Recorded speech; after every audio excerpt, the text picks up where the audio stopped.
한 젊은 평민이 죽음을 맞이하게 되지만 그 전에 마법으로 방역하라는 말을 듣는다.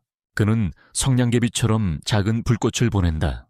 주위 사람들은 그의 초라한 마법을 비웃으며 평민인 그가 할 수 있는 최선이라고 말한다.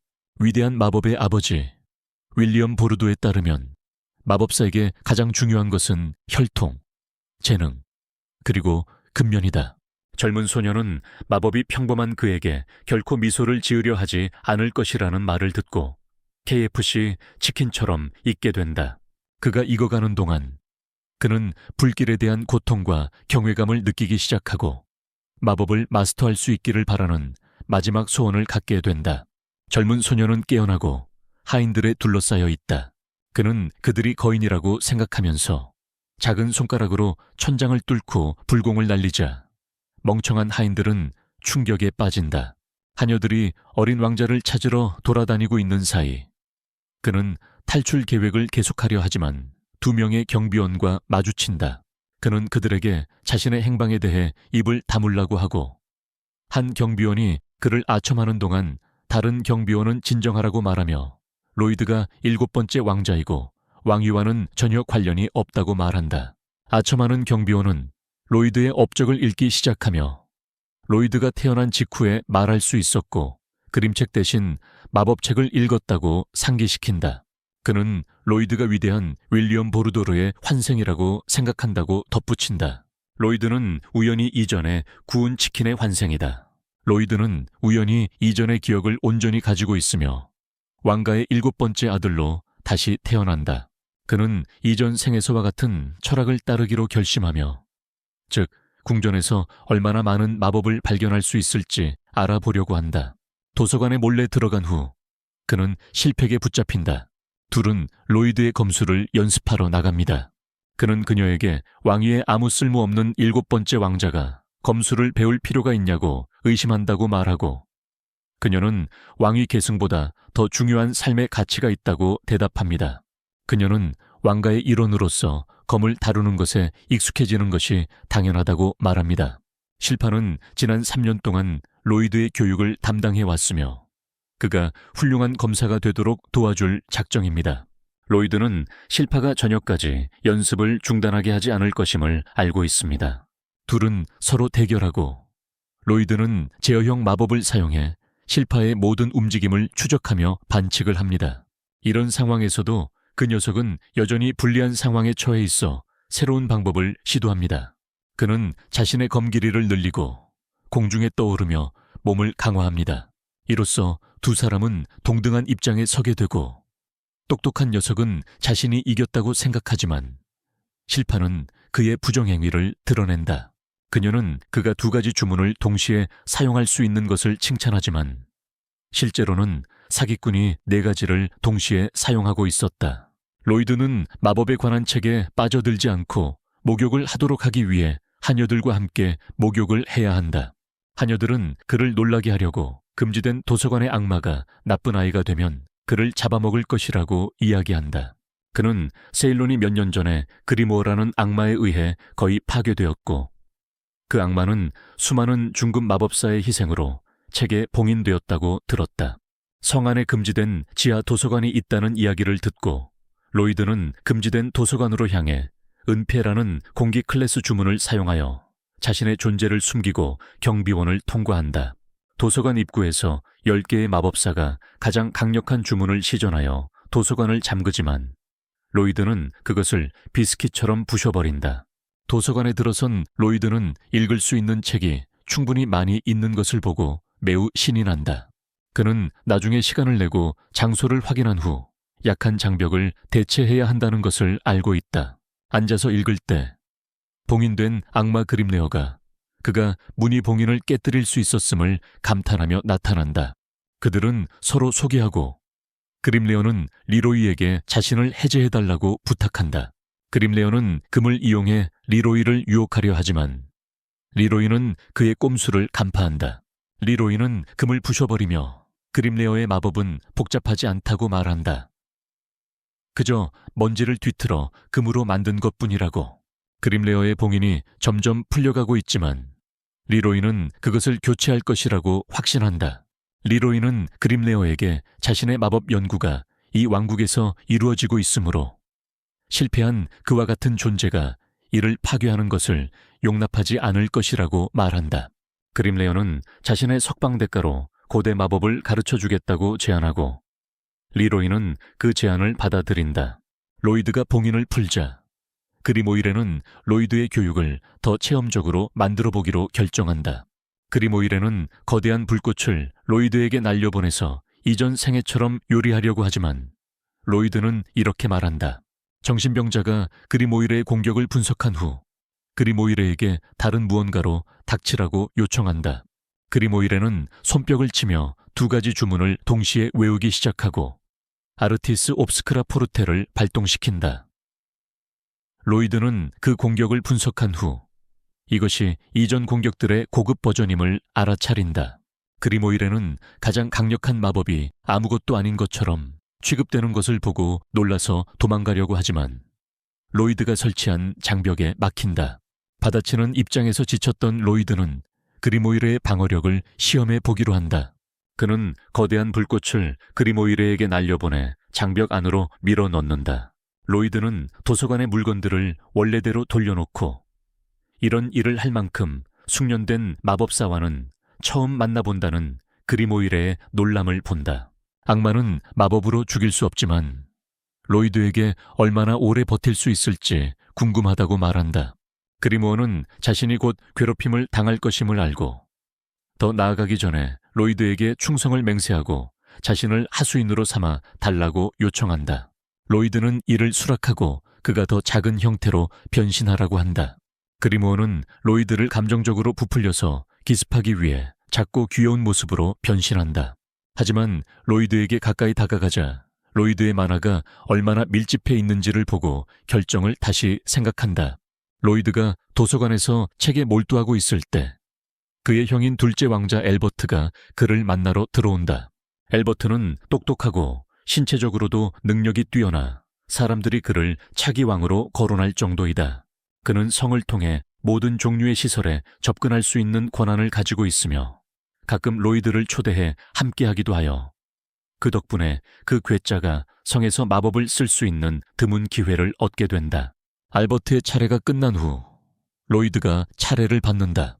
로이드는 왕좌에 관심이 없고 너무 많은 행동을 하면 왕좌를 놓고 경쟁하게 될 것을 알기에 자신의 파이어볼을 목표를 스치도록 회전시킨다. 그는 여러 번 이렇게 시도하며 계획대로 모든 것이 목표를 스친다. 패자는 파이어볼에 회전을 추가하는 것이 나쁘지 않다는 것을 알아차린다. 추가 만화를 사용하지 않으면서 궤도를 더 안정적으로 만든다. 알버트는 잠시 쉬고 로이드가 놀고 싶다면 놀도록 허락한다.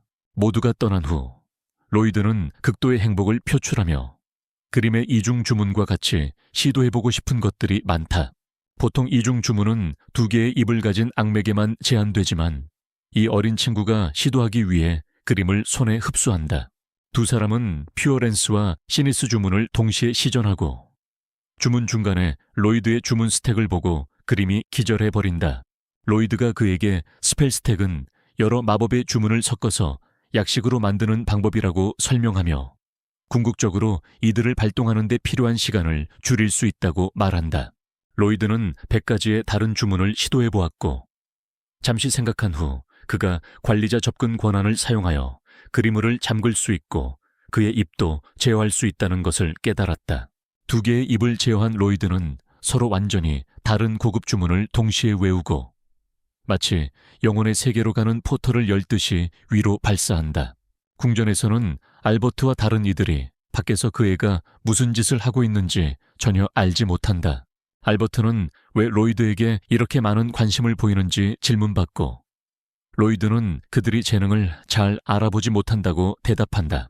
그는 로이드의 파이어볼이 모든 목표를 스쳤다고 상기시키며 로이드가 일부러 그렇게 했을 수도 있다고 말한다. 그는 로이드가 신동이며 언젠가는 대연자가 될 수도 있다고 이야기한다. 로이드를 아는 만큼 그는 모든 목표를 정확히 맞췄을 수도 있다고 말하고 그들 중 한 명이 창을 통해 확인하러 가자 방금 본 것에 놀란다. 그는 어딜 가도 이미 어두워져서 해가 지고 있는지 궁금해한다. 하지만 실상은 로이드가 하늘의 구멍을 뚫어버린 것이다.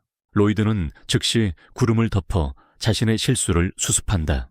전날 로이드의 행동은 뉴스에 보도되고 신문의 뒷면에서 로이드는 어려운 던전을 클리어하고 보물을 모은 A급 모험 회사에 대한 포스터를 발견한다. 그 바보는 던전으로 가기로 결심하고 그림은 그가 사라지면 모두가 난리칠 것이라고 말한다. 로이드는 식물계 마법을 사용하여 움직일 수 있는 자신의 나무 복제품을 만든다. 이것은 그의 탈출을 위한 좋은 계획처럼 들리지만 진짜 문제는 실파이다. 그녀는 항상 그에게서 미세한 변화도 알아차리기 때문이다. 로이드는 이번에 계획을 개선하여 그림이 나무 몸체에 자신의 정신을 넣고 그의 몸을 로이드 안에 넣도록 한다. 이것은 로이드가 궁전 밖으로 나가는 동안 나무 몸체가 로이드를 대신할 수 있게 해줍니다. 로이드는 그에게 실파를 주시하라고 하고 자신은 그를 대신해 계속 연기합니다. 멍청한 하녀들은 로이드의 모든 걸음마다 그를 지켜보며 감탄하고 그리문은 드디어 마음대로 할 수 있는 기회를 잡았다고 생각하는 한편 로이드는 그가 자신의 파밀리아스라서 기쁘고 그를 믿고 있다고 말합니다. 이 칭찬에 속물은 눈물을 두세 방울 흘립니다. 멍청한 로이드는 성 밖으로 나가는 데만 집중했고 이제 나와 보니 던전이 어디에 있는지 전혀 알지 못합니다. 공중에서 그는 오크에게 쫓기는 소녀를 발견하고 잠시 후 그 소녀는 깊게 숨을 들이쉬고 모든 오크를 쓸어버립니다. 로이드는 그녀의 등 뒤에 있는 전사 기호를 보고 그녀가 호흡하는 방식으로 보아 무술가 중 한 명임을 깨닫습니다. 외국에서는 치이라는 형태의 에너지가 호흡을 통해 몸을 관통하며 로이드의 연구에 따르면 이 키는 놀라운 기술을 가능하게 합니다. 그 소녀는 멀리서 로이드를 보고 그를 부른다. 그는 그녀에게 가서 치에 있는 던전에 대해 물어볼까 고민한다. 그림은 나가면 그의 정체가 드러난다고 상기시키고 대신 숨기로 결정한다. 비록 이것이 그에게 최선의 선택처럼 보이지만 소녀는 그를 적으로 오해하고 먼저 공격하기로 한다. 로이드는 이미 환상 마법과 변신 마법을 사용해 외모를 바꿨다. 그는 자신을 로버트라는 신입 모험가로 소개한다. 그녀는 자신을 타오라는 B급 모험가로 소개한다. 그녀가 그를 몰래 감탄하는 동안 그는 함께 던전을 클리어하자고 제안하고 그녀는 즉시 수락한다. 타오는 던전에서 최선을 다하며 괴물들을 처치하고 그가 자신에게 사랑에 빠지기를 바라지만 금전 욕심이 많은 그녀는 자신이 무의미하다는 것을 드러냅니다. 그는 빛나는 돌을 주우는 데 집중합니다. 그 후 던전 깊숙이 들어가면서 그들은 잠깐 대화를 나눕니다. 로이드가 그녀에게 혼자 모험하고 있는지 묻고 그녀는 괜찮은 남자, 아니 모험 동료를 전혀 찾지 못했다고 답합니다. 캠핑 중에 그는 그녀가 이전에 사용했던 기에 대해 이야기하고 그녀는 그가 기에 대해 알고 있다는 사실에 놀랍니다. 그녀는 기 훈련은 호흡으로 시작하고 끝난다고 말하며 호흡이 기를 순환시키는 데 사용되어 사용자가 정상적인 범위를 넘어 폭발적인 힘을 얻도록 한다고 설명합니다. 그녀가 그를 유혹하려고 할 때 로이드는 기호흡을 연습하지만 그가 이해하자마자 거의 기절할 지경이 됩니다. 그 아이는 마침내 기를 잡고 자신의 만화와는 별개의 에너지를 몸에서 느끼기 시작합니다.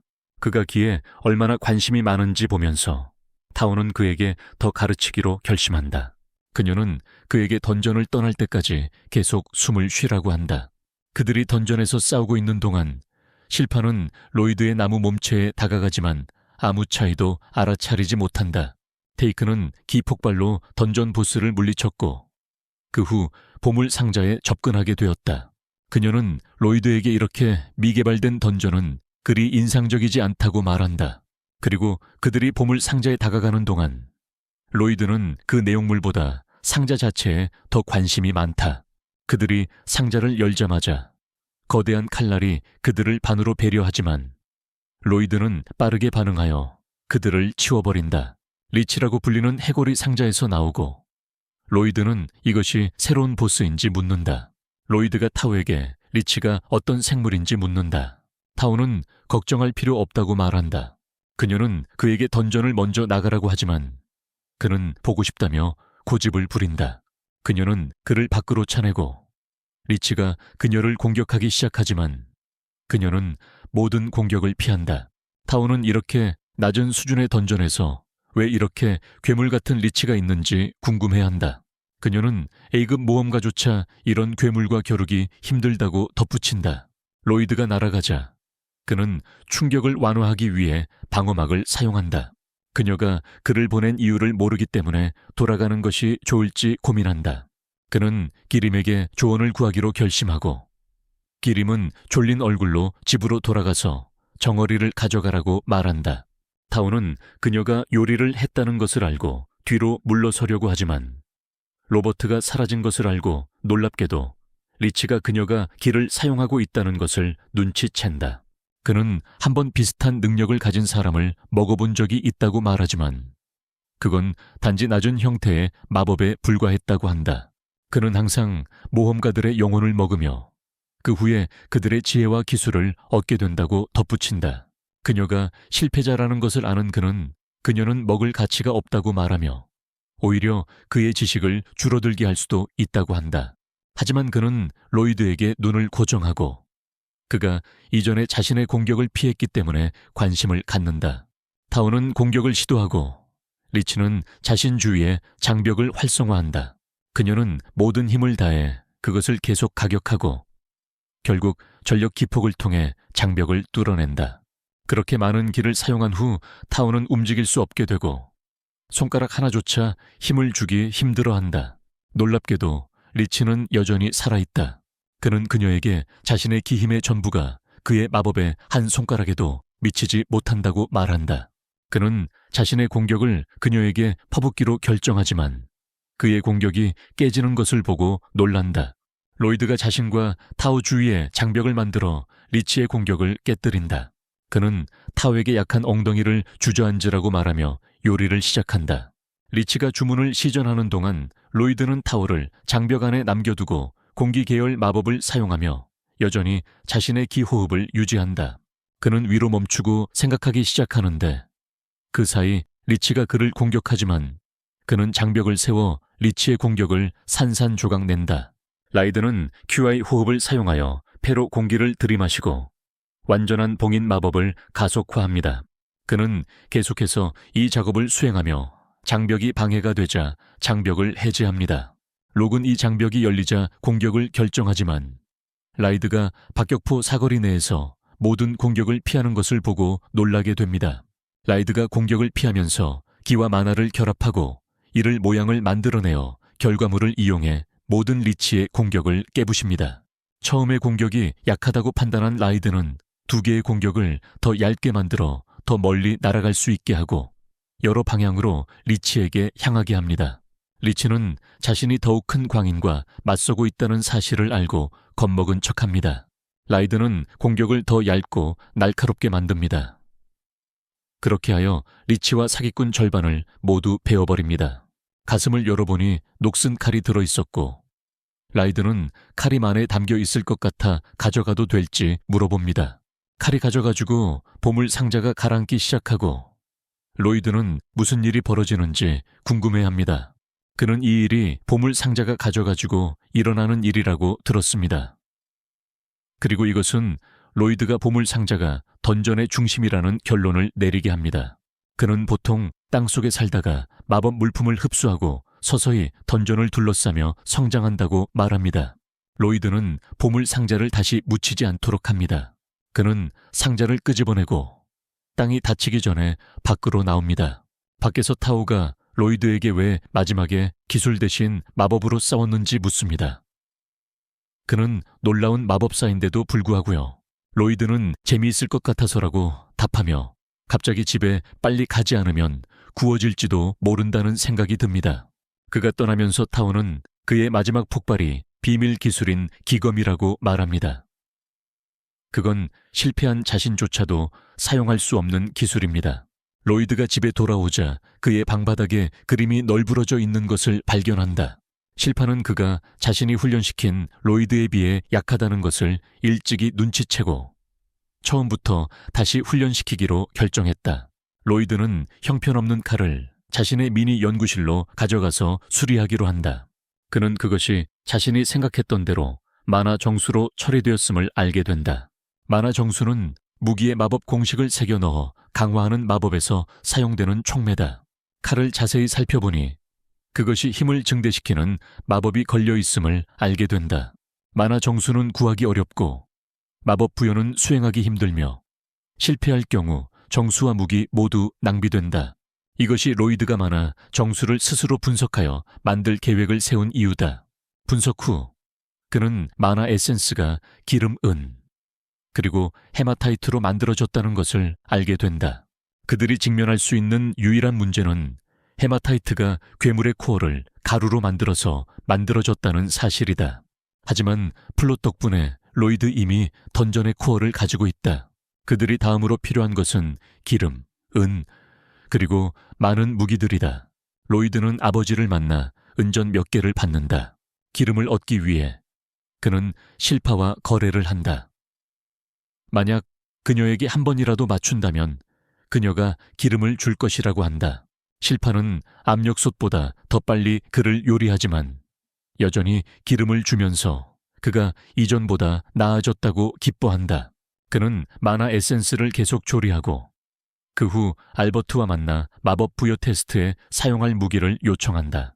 알베르트가 경비원들에게 무기 마법을 걸어주고 싶은지 물어보자 모두가 알베르트에게 춤을 추며 응답하고 그들은 검을 놓치지 않고 풀어냅니다.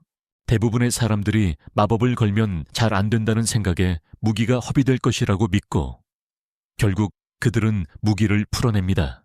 라이드는 인형 몸체를 만들고 자동 조수 모드로 설정합니다.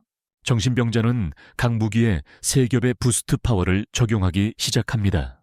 그는 가능한 곳 어디서든 부스트 탄성력을 추가하고 주문 식별식을 모든 공간에 채우다가 월마트 검이 망가집니다. 라이드는 밤새 계속 시도했고 120개의 무기 중에서 오직 50개만 성공적으로 만들어졌습니다. 브론은 10%의 성공률조차 달성하지 못했습니다. 로이드가 80번의 성공을 거두었지만 몇 가지 추가 마법을 시도했을 때의 이야기를 합니다. 엘버트는 검을 바라보며 놀라워합니다. 1급 마법사의 성공률이 약 10%라는 것을 알고 있습니다. 한 경비원이 검의 날카로움에 의구심을 품지만 자신의 검을 집으려다 칼집이 2동강 나는 것에 놀랍니다. 로이드는 엘버트에게 전투에서 그들을 보기를 바란다고 말하고 엘버트는 그의 임무 중 하나인 괴물 사냥에 그를 데려갑니다. 엘버트와 그의 부하들은 임무를 수행하러 나가고 로이드는 성을 나갈 수 있는 몇 안 되는 기회 중 하나라는 것을 알고 완전히 흥분합니다. 그는 자신의 마법 무기가 얼마나 잘 작동하는지 보는 것도 기대하고 있으며 실파는 절대 로이드를 놓치지 않기 때문에 그녀도 임무에 동행할 수 있습니다. 숲 중간에 이르러 그들은 강철 무기를 가진 코볼트의 공격을 받습니다. 알고 보니 그들은 병사들이 무기를 시험하는 첫 번째 표본이 될 것입니다. 로이드가 그들을 미리 감지했음에도 불구하고 겁먹은 척합니다. 그는 타오가 가르쳐준 QE 기법 중 하나인 스펙트럴 디텍션을 사용했습니다. 이 기법은 그가 QI 호흡을 사용하여 항상 주변을 감지할 수 있게 해줍니다. 병사들이 싸우는 동안 그들은 무기가 얼마나 날카로운지 놀라며 강철 장비를 종이처럼 베어냅니다. 한 코볼트가 몰래 공격하려 할 때 타오가 뛰어들어 그것을 다음 화요일까지 날려버립니다. 그녀는 자신이 뜨거운 존재, 아니 생명체의 존재를 감지하고 즉시 달려왔다고 말합니다. 로이드는 자신의 정체를 드러낼 뻔했지만 재빨리 입을 다물었습니다. 그녀는 그가 QI 호흡을 하는 것을 보고 로버트를 감지한 것 같다고 말합니다. 그녀가 그를 분석하는 동안 실파는 그녀의 도움에 감사하지만 방해가 되지 말아야 한다고 말합니다. 츤데레가 서로 다투고 있는 동안 알버트가 뛰어들어 그들을 멈추게 한다. 는타오에게 호수로 가는 길에 함께하자고 초대한다. 호수에 도착하자 그는 그녀에게 도움을 준 것에 대해 감사하며 셀룸 왕국의 제9왕자라고 소개한다. 녀는 알버트와 로버트가 닮았다는 것을 알아차리지만 그 남자는 너무 못생겼다. 녀는 그가 자신이 느꼈던 잘생긴 남자가 아님을 안다. 여는 로이드에 대해 묻고 그 작은 놈은 텐트 뒤에서 숨어 있다. 오는 실팩에 자신이 오래된 신사를 수리하라는 의뢰를 받았으며 그 신사는 언덕 꼭대기에 있다고 말한다. 여가 언덕 꼭대기로 떠나려 할 때 알버트가 그녀를 멈추고 혼자 가지 말라고 너무 위험할 것이라고 말한다. 그녀의 위협 감지 능력이 큰 자산이기 때문에 그는 그녀가 아침까지 그들의 그룹에 남아 경계를 서는 것이 좋다고 제안한다. 그녀가 대답하기도 전에 거대한 늑대인간이 숲에서 나와 그들에게 뛰어든다. 병사들은 기회를 기다리며 거리를 유지하기로 하고 로이드가 뒤에 앉아 지켜본다. 그림은 무너진 신전에서 뭔가 이상한 것을 감지한다. 늑대인간이 병사들을 공격하려 할 때 타오는 그것에게 기폭을 날리지만 늑대인간은 그 공격을 견뎌낸다. 엘버트는 그의 검을 꺼내고 그 검이 그의 옆에 떠있는 상태에서 늑대인간을 향해 피어렌스 인시누스를 발사하여 완전히 연기를 발생시킨다. 병사들이 평소처럼 그에게 아부하기 시작할 때 그는 자신의 화력이 보통은 그렇게 강하지 않다고 말한다. 그리고 그것은 로이드가 자신의 주문된 검에 적용한 마법 덕분에 가능했다. 그림은 로이드에게 언덕 위 신사에 봉인된 악마가 있다고 말한다. 평평한 모습의 괴물이 다시 일어서고 그 뒤에 더 많은 괴물들이 나타난다. 리더는 그들이 자신의 부하 중 하나를 해치다니 어떻게 감히 그런 짓을 할 수 있는지 묻고 악마 중 하나의 입에서 나타나 자신을 파즈주즈라고 소개한다. 파즈주즈는 그들에게 그들의 죄값을 목숨으로 치르게 될 것이라고 말한다.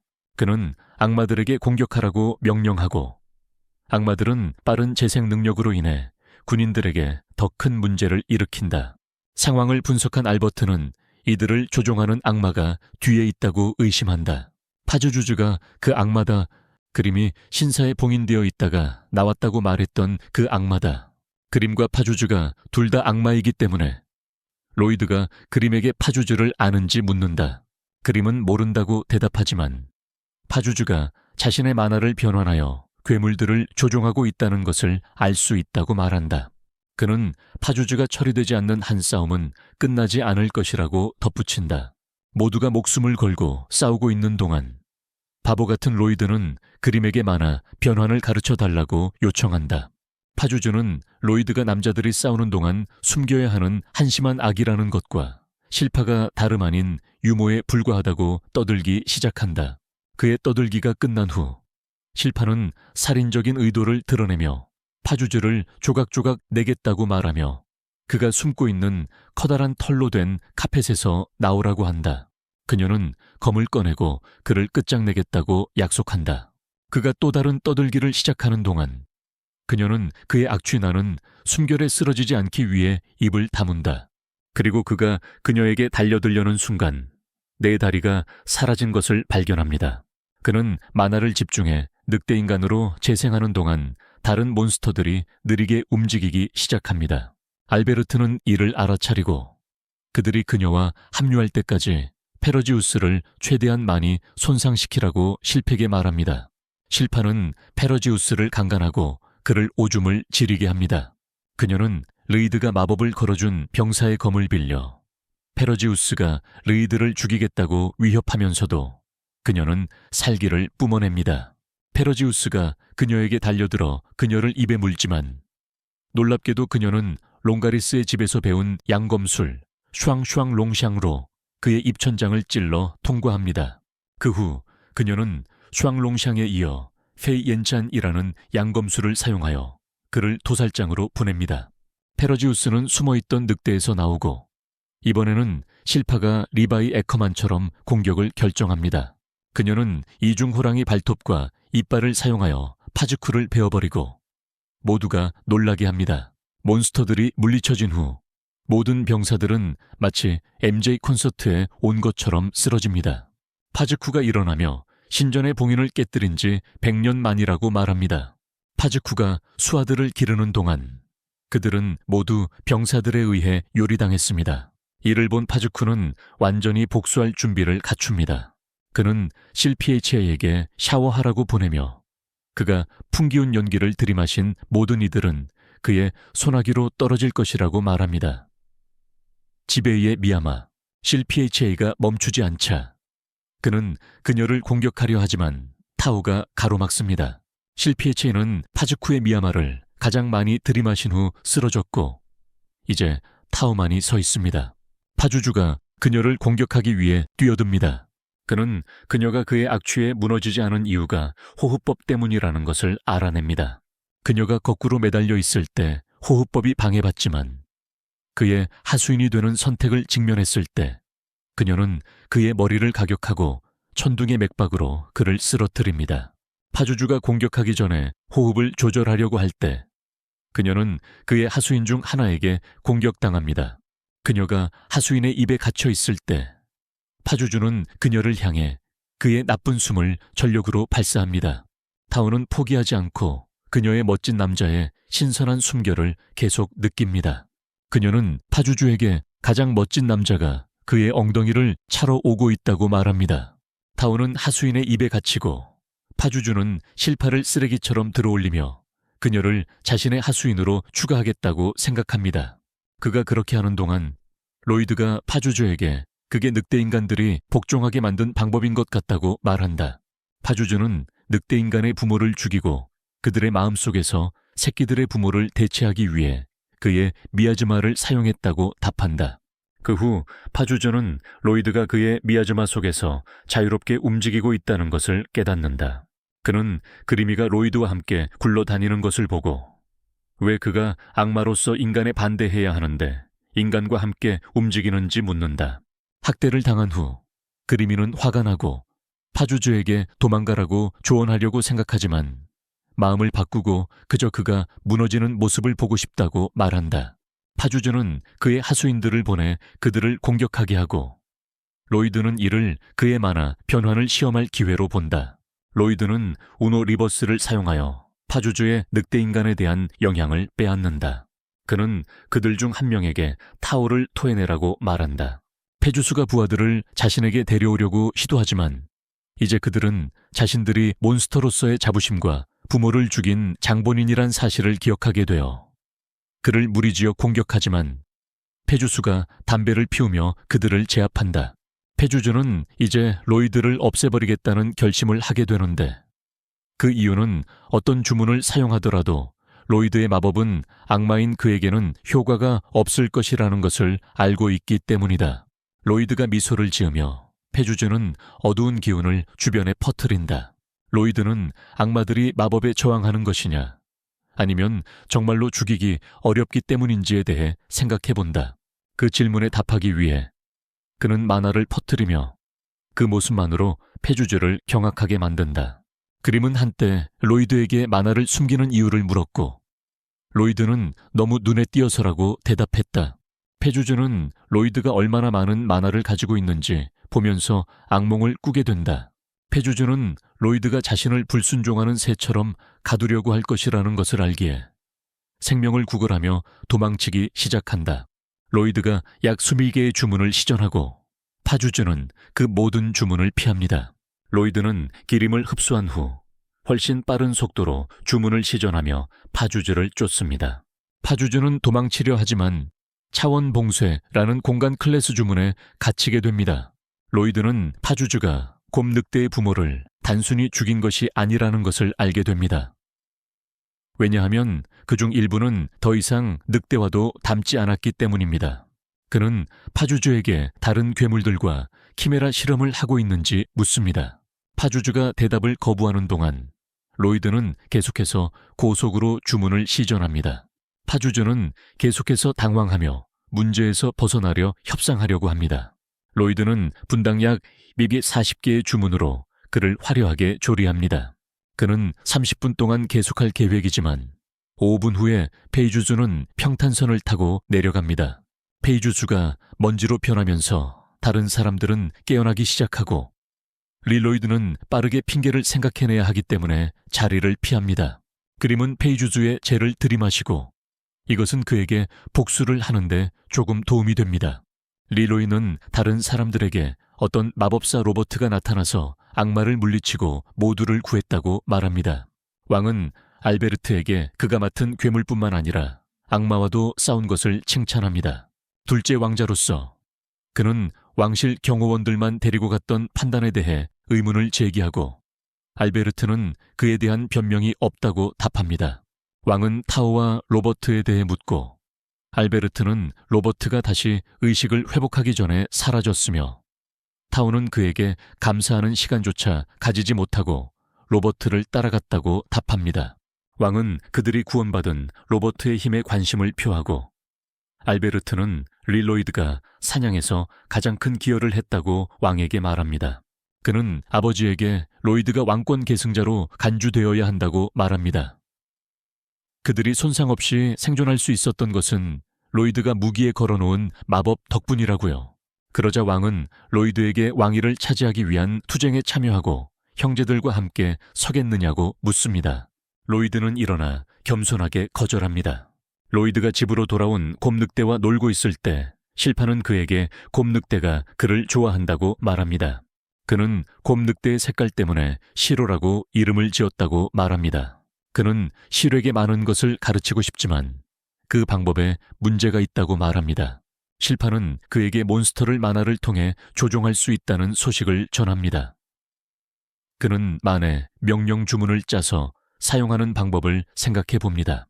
왕은 발코니에서 로이드를 바라보며 로이드의 겸손함을 칭찬합니다.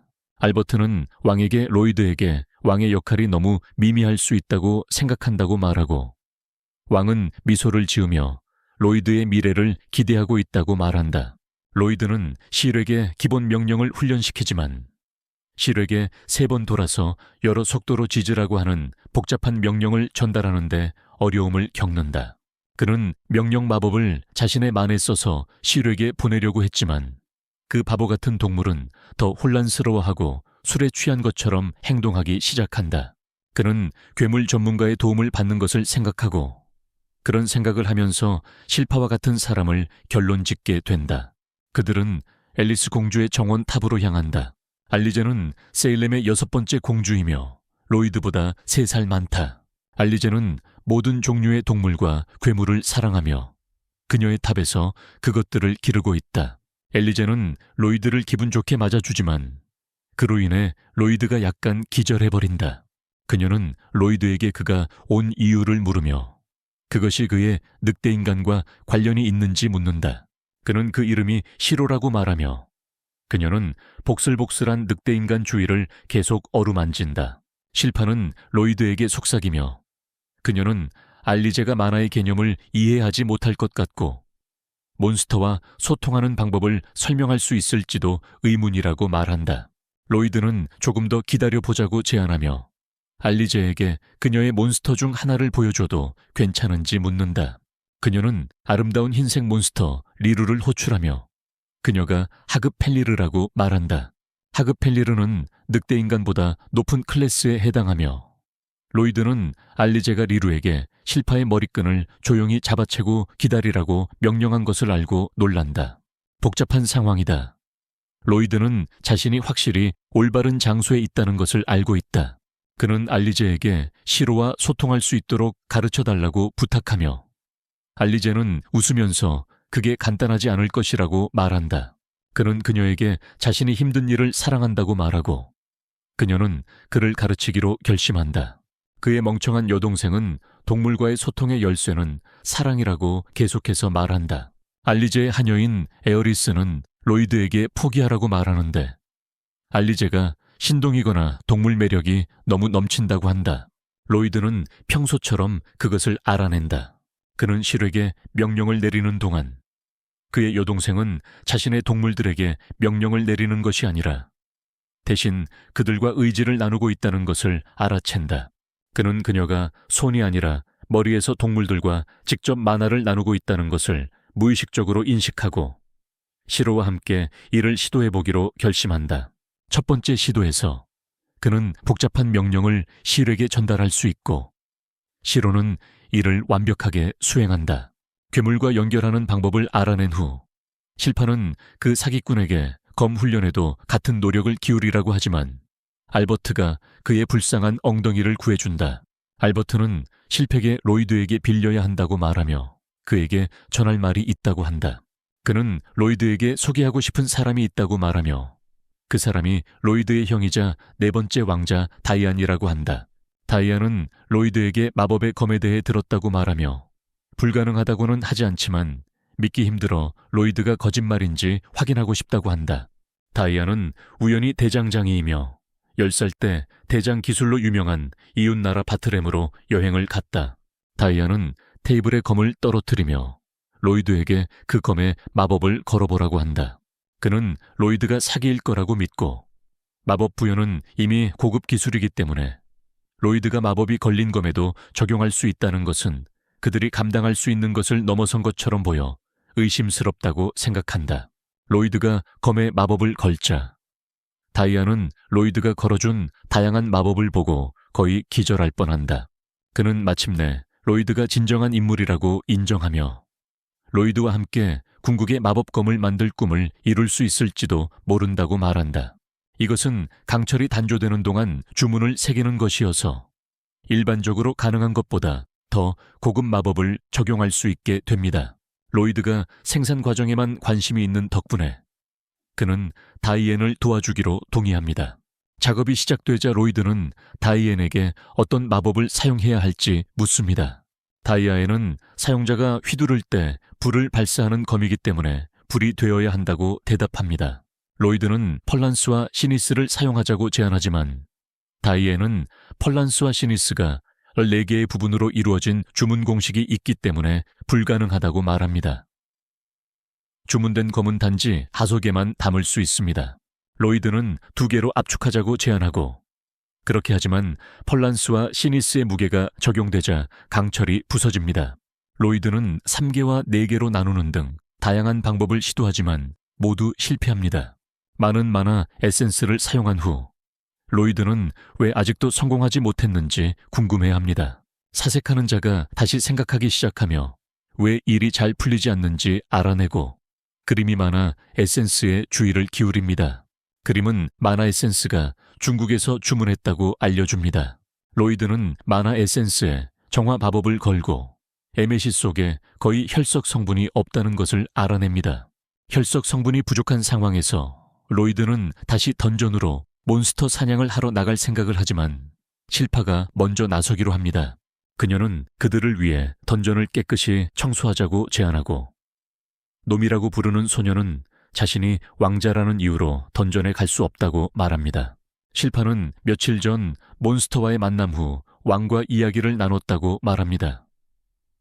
왕자는 세상을 넓히기 위해서 던전에 가보는 것이 좋은 아이디어라고요.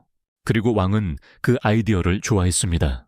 그들은 모험가 길드로 향해 카탈리나와 만나게 됩니다. 그녀는 지원서를 작성할 양식을 그들에게 주고 이후에 크리스탈 볼에 손을 얹으라고 말한다.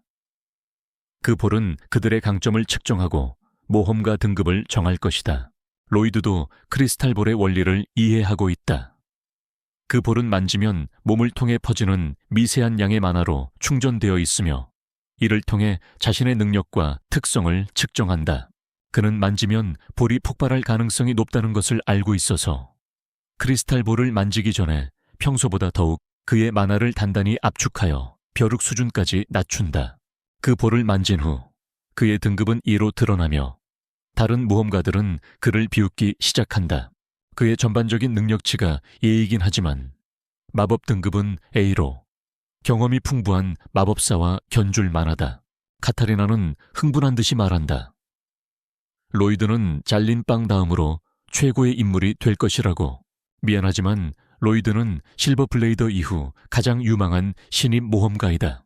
전설의 실버 블레이더는 수많은 던전을 악마처럼 휘젓고 다닌 여성으로 A등급을 달성한 후 갑자기 사라졌다.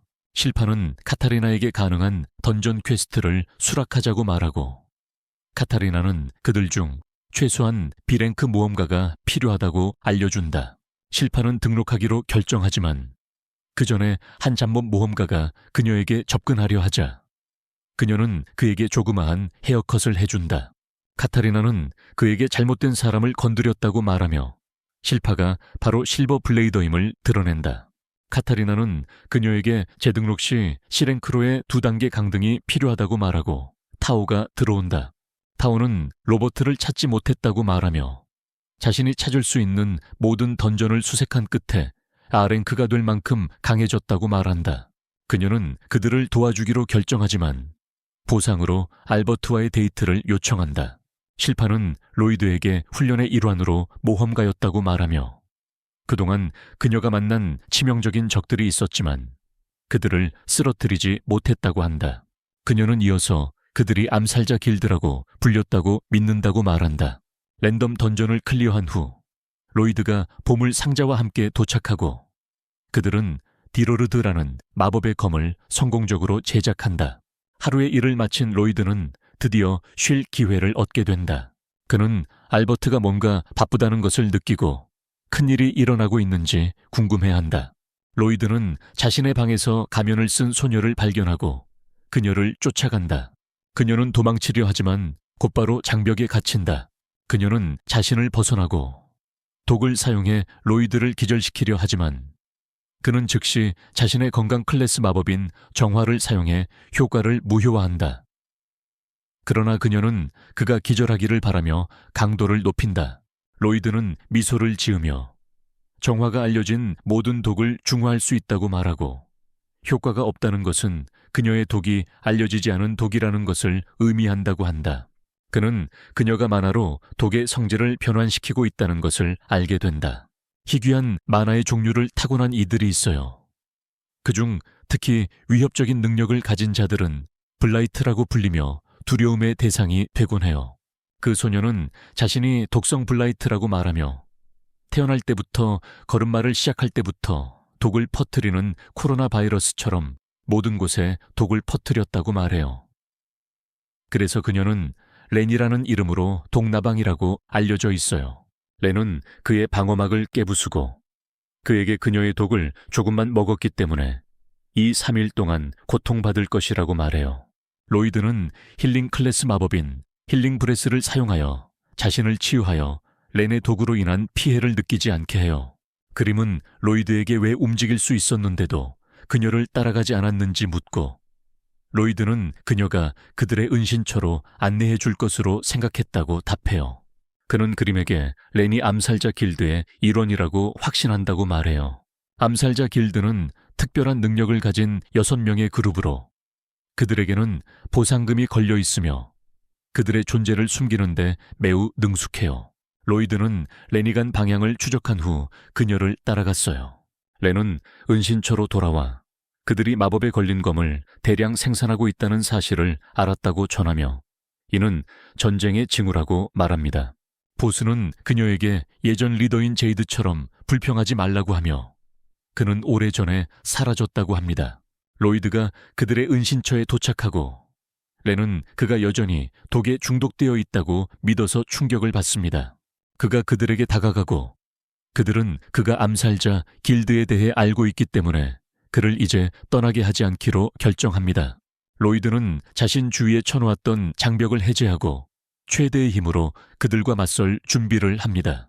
그는 자신의 추적 기술인 하야카켄의 발가락을 활성화하며 그들을 공격할 준비를 합니다. 첫 번째 사람이 들어가 공격을 시작합니다. 로이드는 그의 모든 공격을 막습니다. 그 남자는 잠금을 해제하고 자신의 진정한 능력인 유연성을 드러내며 이를 사용해 로이드에게 타격을 입힌다. 그의 유연성 덕분에 그는 쥐처럼 좁은 공간을 통과할 수 있고 로이드가 엘라스틱맨에 집중하고 있는 동안 그의 몸이 갑자기 가라앉기 시작한다. 그리고 보스는 로이드에게 그를 가라앉히고 있는 놈이 다크랩터인 크로우라고 말하며 그의 말 속의 만화가 그를 저주받은 존재로 만든다. 보스가 그를 공격하려 할 때 로이드는 자신의 힘을 강화하고 저주를 극복하며 맨손으로 자신이 부서지는 것을 막는다. 그 직후 그는 거미줄에 갇히게 되고 보스는 자신을 갈릴레아 더 스파이더라고 소개한다. 갈릴레아는 자신의 몸 주위의 만화를 변환할 수 있는 끈적한 액체를 만들어내며 거미줄 저주받은 자로 알려져 있다. 로이드는 함정에서 벗어나고 곧이어 그는 백고통의 탈리아에게 공격을 받기 시작한다. 탈리아는 자신이 볼 수 있는 누구에게나 피해를 나눌 수 있으며 그녀는 고통 저주받은 자로 알려져 있다. 소개가 끝난 후 로이드가 자동으로 치유되고 사이코는 악마 같은 미소를 짓기 시작한다. 그녀도 그가 치유되는 동안 함께 치유되기 때문에 그는 그녀를 다치게 하면 무슨 일이 일어날지 알아보기로 결심한다. 그의 칼날로 그는 하나씩 공격하기로 결심하고 그를 바라보는 갈릴레아는 과거 검술가와의 싸움에서 겪었던 트라우마로 이미 PTSD를 앓고 있다. 로이드가 먼저 엘라스틱맨을 공격하고 사기꾼이 연기를 피우는 동안 크로우와 갈릴레아가 그를 포위하여 끼워넣기를 시도한다. 저예산 이누마키가 저주받은 말을 사용하지만 로이드가 피하고 그 말은 갈릴레아에게 떨어진다. 사기꾼이 다음 단어를 말하기도 전에 로이드가 그를 닭처럼 도살하고 그는 탈리아와 남게 된다. 그는 탈리아를 공격하고 그녀는 자신의 칼로 그것을 막는다. 그녀는 그에게 그녀를 다치게 하면 피해가 그녀의 원인 없이도 그에게 영향을 미친다고 말한다. 그는 그녀를 땅에 내리치고 그 고통은 그에게도 반영된다. 갈릴레아가 그의 손을 잡지만 로이드가 자신을 풀어내고 산산조각 나는 번개로 그를 가격한다. 그는 렌에게 다가가 다시 그녀의 독을 보여달라고 하지만 갈릴레아는 그에게 그만두라고 간청하며 렌이 그녀의 독 만화를 통제할 수 없으니 그녀가 퍼지기 시작하면 모두가 타버릴 것이라고 말한다. 로이드는 그들 모두가 자신의 힘을 통제할 수 없는 것 같다는 것을 깨닫고 갈릴레아는 그들이 못한다고 대답한다. 그는 만약 그들이 통제할 수 있었다면 더 나은 삶을 찾았을 것이라고 말하며 갈릴레아가 공격하려 할 때 로이드가 그의 등을 가격하고 갑자기 그의 주변의 거미줄이 떨어지기 시작한다. 렌이 갈릴레아를 위해 복수를 하겠다고 로이드를 공격하려고 뛰어들지만 갈릴레아는 그녀에게 그만두라고 한다. 그는 갑자기 자신의 만화가 통제되고 있다고 말하며 그들은 모두 놀란다. 로이드는 자신의 몸에 직접 주문을 새겨서 힘을 통제할 수 있게 되었다고 말하고 큰 대머리 아기가 저주가 사라진 것을 보고 눈물을 흘리기 시작한다. 로이드는 그에게 지금이라도 의도적으로 만화를 생성할 수 있을 것이라고 말하며 다른 사기꾼들에게 축복을 받으라고 지시한다. 그들이 문신을 해준 후 로이드를 축하하기 위해 파티를 열기로 결정한다. 갈리엘라는 로이드에게 알아야 할 것이 많다고 말하지만 로이드는 그들의 이야기에 관심이 없어 보인다. 그럼에도 갈리엘라는 계속해서 이야기를 늘어놓는다. 그는 그들에게 그들의 리더, 텔레포트 능력을 가진 유령처럼 괴이한 병에 걸린 자이드, 더 섀도우 울프에 대해 설명한다. 이 말을 듣고 로이드는 이야기에 갑자기 관심을 보인다. 자이드는 아마도 가장 나쁜 병에 걸렸을 것이다. 그는 자신의 의지와 상관없이 랜덤한 장소로 텔레포트되는 것을 반복했다. 그는 암살자 길드의 문장으로 사용되는 동전을 공유했다. 그들은 모험가 길드가 처리하지 못하는 음험한 일들을 맡을 것이라고 말했다. 그들이 그런 일을 할 때마다 그들은 현장에 동전을 남겨두어 사람들이 그들의 존재가 세계 평화에 기여하고 있다는 것을 알게 될 것이다. 제드는 이것이 그들이 언젠가 숨게 만들지 않기를 바랐지만 사기가 다시 텔레포트 되었다. 계획대로 그들은 모험가 길드에 너무 많은 일을 맡기기 시작했고 마침내 미래에 대한 희망을 갖게 되었다. 그러나 그때 로로도스트의 군주가 전쟁을 준비하고 있다는 소식을 듣게 되었고 그때 제드는 갈릴레아가 말을 끝내기 전에 편지가 테이블로 텔레포트 되었다. 잠시 후 실파가 시로와 함께 방에 들어오지만 그곳에는 아무도 없다. 시로는 로이드의 벽에 붙어있는 편지에 주목하며 그가 암살자 길드와 함께 로로도스트의 저택을 방문할 것이라고 전한다. 엘버트는 메시지를 읽고 떨기 시작하며 여러 가지 질문을 스스로에게 던지고 다이앤은 그에게 진정하라고 한다. 암살자 길드는 그들의 문장에 있는 편지를 받고 자동으로 그것이 제드에게서 온 것임을 안다. 갈리레아는 주로스의 통치자들을 전쟁 준비에서 몰아내고 이제는 주의 저택에서 그들을 맞이할 준비가 되었다는 제이드의 편지를 읽습니다. 떠나기 전에 렌은 르빗에게 그도 함께 가서 제이드에게 마법을 새길 수 있으면 거절하지 않겠냐고 묻습니다. 르빗은 편지가 정확하게 그들의 위치로 텔레포타션 되었다고 말하며 이런 종류의 마법 주제는 아직 아무도 완전히 이해하지 못한 가장 복잡한 주제 중 하나라고 합니다. 이는 제이드가 자신의 힘을 조절할 수 있다는 것을 의미하며 다른 사람들은 그가 이전에 조절할 수 없다고 거짓말을 했던 이유를 의심합니다. 그들은 편지에 있는 내용을 신뢰할 수 있는지 의문을 제기하고 선달해인 렌은 제이드에게 변명을 합니다. 제이드가 자신의 힘을 조절하는 방법을 배웠을 것이라고 말합니다. 르빗은 그렇게 된다면 따라갈 필요가 없다고 말하지만 텔레포테이션에 관심이 많기 때문에 그들은 함께 가기로 결정합니다. 그는 모두가 편안하게 따라오라고 말하고 문제가 발생하면 그가 해결할 것이라고 약속합니다. 르빗은 그들을 주로스 근처로 텔레포트시켜 숲에 착륙시킵니다. 비행한 지 10분도 차에 되지 않아 그들 모두가 초라해 보이기 시작했다. 그는 그들에게 다음 날 남은 거리는 모두 걸어갈 것이라고 말하고 렌은 숲에서 맥도날드를 가져가기로 결심한다. 렌은 숲에서 자랐고 어린 시절 독이 부모님을 죽게 만들어 혼자 숲에서 살게 되었다. 제이드는 그녀를 감싸서 브리토처럼 만든 후 그룹에 소개했다. 제이드가 렌을 지키겠다는 결심을 보자 다른 이들도 이를 받아들이고 각자 렌이 정착하는데 도움이 될 일을 맡기로 했다. 제이드는 그녀의 독성 만화를 중화시키는 주문을 알아냈고 그 주문은 쉽게 입고 벗을 수 있는 간단한 검은 옷으로 만들어졌다. 제이드는 그녀를 위해 머리핀으로 환영했으며 받은 사랑을 보고 렌은 크게 울기 시작했다. 그때부터 제이드는 렌에게 진정한 형과 같았고 그들 모두는 진정한 가족처럼 지내왔다. 로이드는 천의 품질을 보고 질과 만나야 한다는 결론을 내린다. 과거 어느 때 캠핑을 하던 중 질은 암살자 길드에게 좋은 소식을 전한다. 그는 모험가 길드가 그들의 목에 걸린 보상금을 제고하고 있다는 소식을 전한다. 그들은 모두 이를 축하하기 시작하지만 질은 그들이 아직 고려 중이라고 말해 진정시킨다. 곧 그 후 질은 그들에게 어떤 것을 고백하려고 결정한다. 그는 그동안 무작위로 떠도는 방랑자가 되었다고 주장했지만 사실 로드로스트의 영주 세 번째 아들이라고 말한다. 그는 로드로스트를 그의 가족이 다스리며 그들은 완전히 악당이며 매일 전쟁을 계획한다고 말한다. 그는 전쟁을 막기 위해 동맹과 힘을 얻으려고 노력한 이유를 설명한다.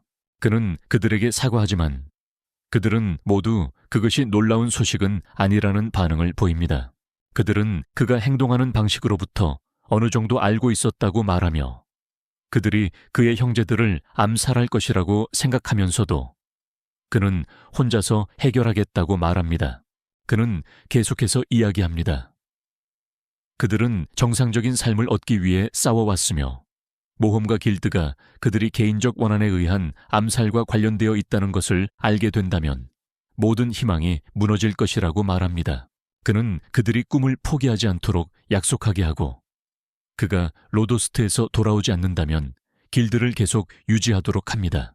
제이드는 그가 로도스트에서 돌아온다면 그는 로도스트의 통치자가 될 것이며 그곳은 블라이트드가 행복하게 살 수 있는 영토가 될 것이라고 말합니다. 그들은 여행을 계속하고 멍청한 로이드는 우연히도 잠들어 있습니다. 그는 잠자는 동안 강력한 장벽을 설치하여 자신의 숨결로부터 안전하게 잠을 자려고 합니다.